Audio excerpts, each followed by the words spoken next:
Kita akan bahas survei Capres terbaru LSI bersama Direktur Eksekutif Lembaga Survei Indonesia Jayadi Hanan dan juga PLT Ketua Kornas Ganjaris Kris Chandra yang sudah bergabung. Selamat sore Pak Jayadi, Mas Kris. Selamat sore. Selamat sore. Baik, saya pertamain ke Pak Jayadi. Pak Jayadi, ini menarik, timeline-nya 31 Maret hingga 4 April. Ini pasca polemik Piala Dunia U20 ya, Pak Jayadi. Jadi seperti apa hasilnya dan kenapa di timeline itu, Pak Jayadi? Iya, memang kan isu Piala Dunia kemarin kan sangat bukan ya cukup heboh lah gitu ya. Dan FIFA mengeluarkan keputusan Indonesia tidak jadi tuan rumah itu pada tanggal 29. Nah, lalu tentu ada isu-isu lain, ada banyak isu hangat kan, seperti isu 349 triliun, lalu isu beberapa isu korupsi lainnya, isu pejabat biaya cukai dan sebagainya itu kita ingin tahu bagaimana persepsi publik. Ya, memang itu secara rutin kita lakukan dan kita ingin tahu juga apa hubungannya itu nanti dengan apa namanya faktor-faktor kehidupan berbangsa negara kita, terutama kita akan segera melaksanakan pemilu. Jadi itu alasannya kita melakukan survei ini dan seperti yang sudah disampaikan oleh Kompas TV, memang hasil menariknya itu ternyata sejumlah isu itu tampaknya, terutama isu Piala Dunia, sedikit banyak itu terkait dengan perubahan perubahan peta, meskipun perubahannya belum fundamental ya. Perubahan peta dukungan terhadap capres di menuju 2024. Yang saya maksud perubahan peta itu adalah selama ini katakanlah setahun terakhir ya, Pak Ganjar terus meroket gitu, bukan tidak meroket sih, jarak antara Dominasi ya? belum juga, jarak antara Pak Ganjar dengan dua nama yang lain itu terus terus menjauh gitu, meskipun belum sampai 50-an%.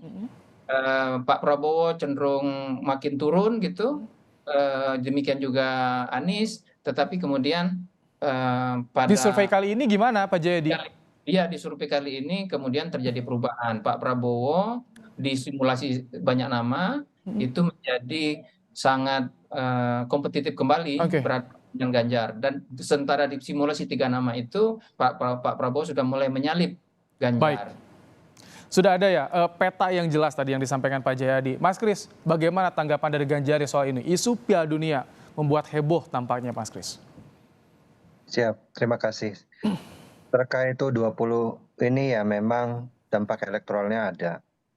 Dan khususnya di relawan Ganjar itu kami sangat-sangat menyikapi lah dinamika yang ada.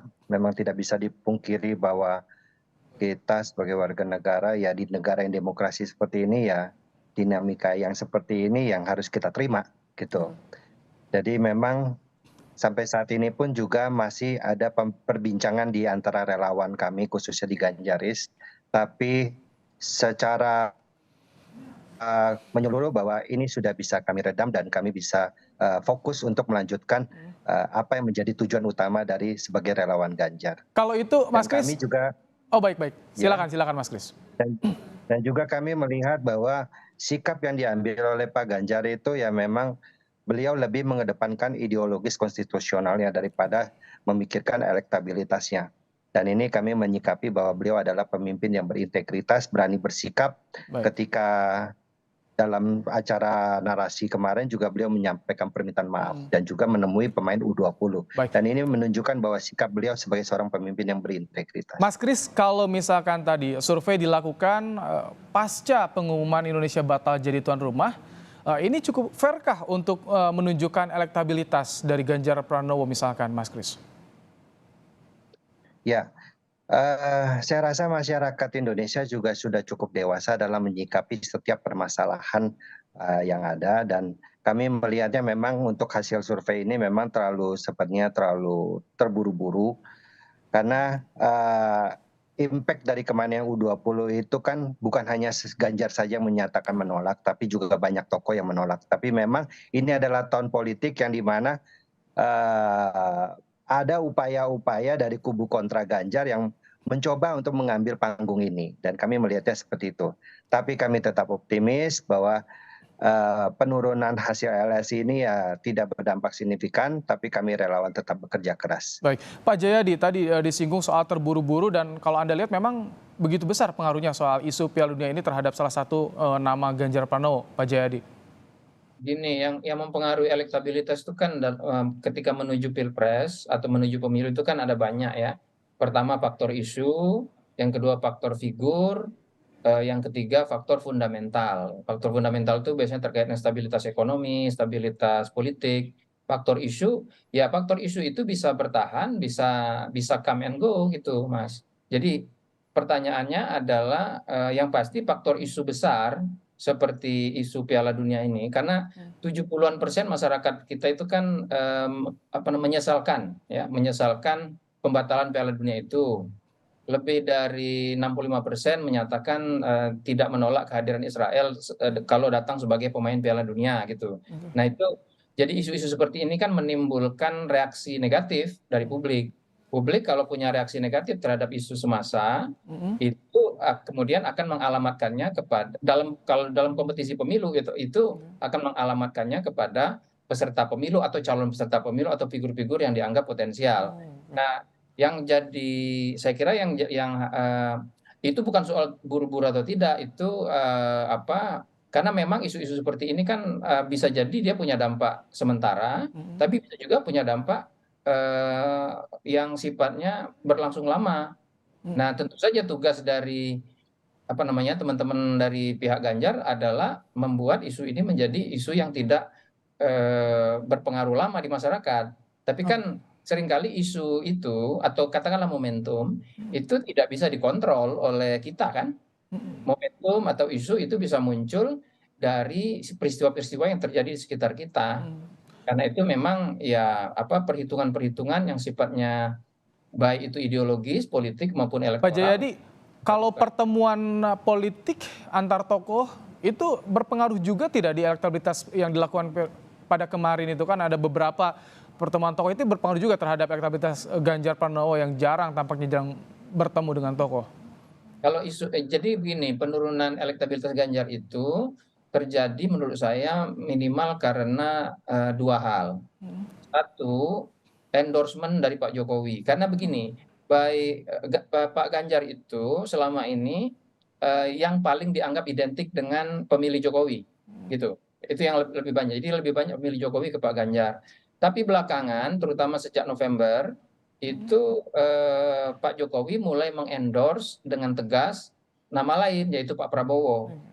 Nah, endorsement Jokowi itu tampaknya berpengaruh kepada para pendukung Jokowi yang mulai melihat bukan hanya Ganjar yang bisa mereka jadikan figur, tapi juga figur Pak Prabowo. Jadi data LSI menunjukkan kalau dari Januari, Februari, dan April yang barusan saya rilis itu mulai terlihat perpindahan suara dari pendukung Jokowi itu ke Prabowo mulai makin banyak. Bahkan di kantong-kantong suaranya Pak Jokowi seperti Jawa Timur, itu Pak Prabowo sudah mulai unggul dibandingkan dengan Ganjar. Di Jawa Baik. Tengah, di Baik. Jawa Tengah itu pendukung Pak Jokowi itu mulai cukup banyak yang mendukung Prabowo, meskipun Ganjar masih unggul gitu. Kalau Jadi di Ganjaris gimana kondisinya? Karena kan endorse Jokowi berpengaruh, bagaimana di Ganjaris sendiri, Mas Kris? Apakah pengaruh juga? Kemarin ada perbedaan pendapat Jokowi dan Ganjar soal Piala Dunia tuh. Ya, jadi terkait perbedaan pendapat yang dimaksud itu ya kemarin pertemuan Pak Ganjar dengan Pak Presiden itu di Solo itu baik ketika beliau sampai dan disambut dan dalam acara sholat Jumat pun juga saya rasa itu sudah menunjukkan bahwa tidak ada perbedaan pendapat dan kami juga melihat bahwa apa yang terjadi dinamika sekarang ini perpindahan dari relawan yang dimaksud seperti Mas Jayadi itu semata-mata karena kami melihat bahwa Presiden ini kan berdiri di atas semua kepentingan. Pak Presiden mengendorse Pak Prabowo, Pak Presiden mengendorse Pak Ganjar. Ya saya rasa ini masih cair di mana masyarakat masih bisa memilih pemimpin-pemimpin yang untuk melanjutkan yang satu frekuensi dengan Pak Jokowi, yang satu frekuensi. Dan kami juga masih melihat bahwa ini masih membutuhkan kerja keras yang besar, apalagi saat ini kita bisa melihat hasil dari LSI dari Mas Jayadi ini bahwa peran dari relawan Ganjar ini harus kita maksimalkan. Oke. Dan ini tidak menutup kemungkinan pula bahwa potensi Pak Ganjar untuk menaikkan elektabilitasnya setelah mendapatkan tiket pencalonan, saya rasa akan lebih meningkat lagi, saya rasa itu. Tiket pencalonan, karena Ganjaris hanya relawan, sedangkan tiket pencalonan dari partai politik. Nah Pak Jayadi, bagaimana Anda lihat? Kalau Prabowo Anies kan jelas nih, tiketnya tampaknya semakin jelas. Kalau Ganjar berbeda sendiri, belum jelas juga. Ya itu juga mungkin ya, karena sampai hari ini kan nggak jelas posisi Pak Ganjar. Dan memang sangat tergantung kepada PDI Perjuangan gitu, apakah bakal dicalonkan atau tidak gitu. Jadi ketidakpastian itu mungkin juga ya salah satu faktor yang membuat para pendukung Jokowi yang ragu-ragu, lalu Jokowi mengendorse nama lain yaitu Pak Prabowo, maka kemudian mereka yang ragu-ragu mulai kan orang ragu-ragu lebih mudah dibujuk daripada orang yang sudah firm kan gitu. Swing voter ya. Apalagi oleh orang yang sangat mereka hormati yaitu Pak Jokowi. Jadi nah tapi nanti kita lihat ya apakah kalau nanti sudah dideklarasikan oleh oleh PDIP sebagai calon presiden, itu belum tentu juga bisa menahan, tergantung bagaimana posisi Pak Jokowi di PDIP. Apakah Pak Jokowi nanti tetap bersama PDIP atau misalnya justru Pak Jokowi Pak Jokowi sekarang sudah punya koalisi juga. Iya, baik. Itu koalisi besar kan? Koalisi besar KIP-KIR, KIP sama KIR, ya kan? Nah, jadi menarik untuk menyimak dinamika politik yang ada saat ini. Setelah LSI juga menerbitkan hasil surveinya, tentu banyak yang menantikan bagaimana perkembangan ke depannya. Terima kasih Pak Jayadi Hanan, Direktur Eksekutif Lembaga Survei Indonesia, dan juga PLT Ketua Kornas Ganjaris Kris Chandra yang telah berbagi pandangan dalam program Kompas Petang sore hari ini. Sehat selalu Bapak-Bapak. Terima kasih Mas. Salam Mas Jayadi, salam.